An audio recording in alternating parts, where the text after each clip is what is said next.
Well, the conflict is no longer just about missiles and retaliation. It is slowly turning into something much bigger.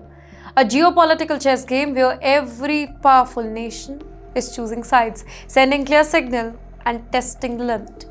After the latest strike by Iran on Israel, all eyes have suddenly shifted to one key player, Russia.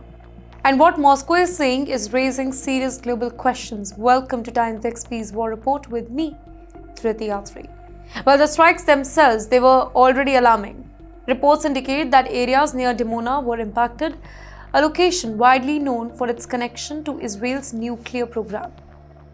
Even if the core facility, it was not directly hit, the symbolism, that is powerful. For decades, such areas were considered highly sensitive, almost untouchable.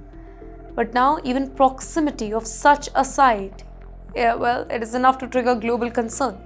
It suggests that boundaries of this conflict, they are expanding, and so are the risks. And then came the reaction from Moscow. Instead of straightforward condemnation, Russia issued a warning about serious consequences while also framing Iran's actions as response of earlier attacks. Well, what is this dual messaging? Though it's important. On one hand, it acknowledges the danger of escalation. On the other hand, it appears to justify Iran's action within a broader cycle of retaliation.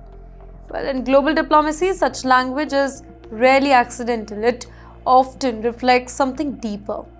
In fact, adding to controversy was a reported remark linked to the aides of Vladimir Putin, suggesting approval of Iran's action with faces interpreted as praise.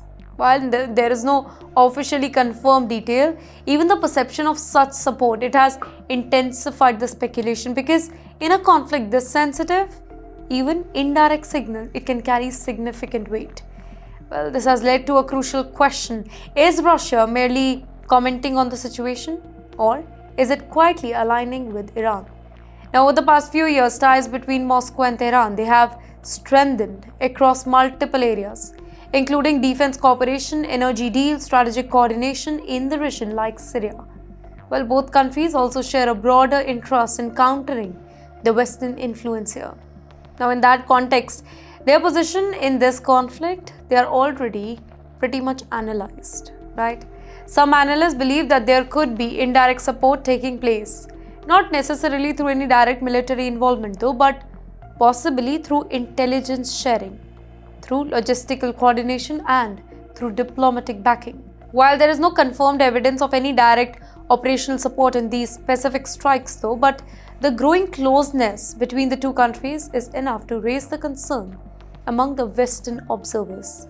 Well, even such an alignment becomes more visible, the implications could be significant. Well, the conflict would no longer remain a local issue or regional issue. Instead, it could evolve into a larger power contest, with Iran possibly backed by Russia, and on the other hand, you have Israel, supported by the United States. This kind of division, it would increase the risk of escalation, making it harder to contain the situation. Now, on the ground, the consequences are already serious. Hundreds of people have reportedly been injured in recent attacks across Israel. Emergency systems are under pressure and civilian areas remain vulnerable. The fact that strikes are occurring near sensitive location adds another layer of fear here. Well, this is not just immediate damage, but also what could happen if escalation continues unchecked.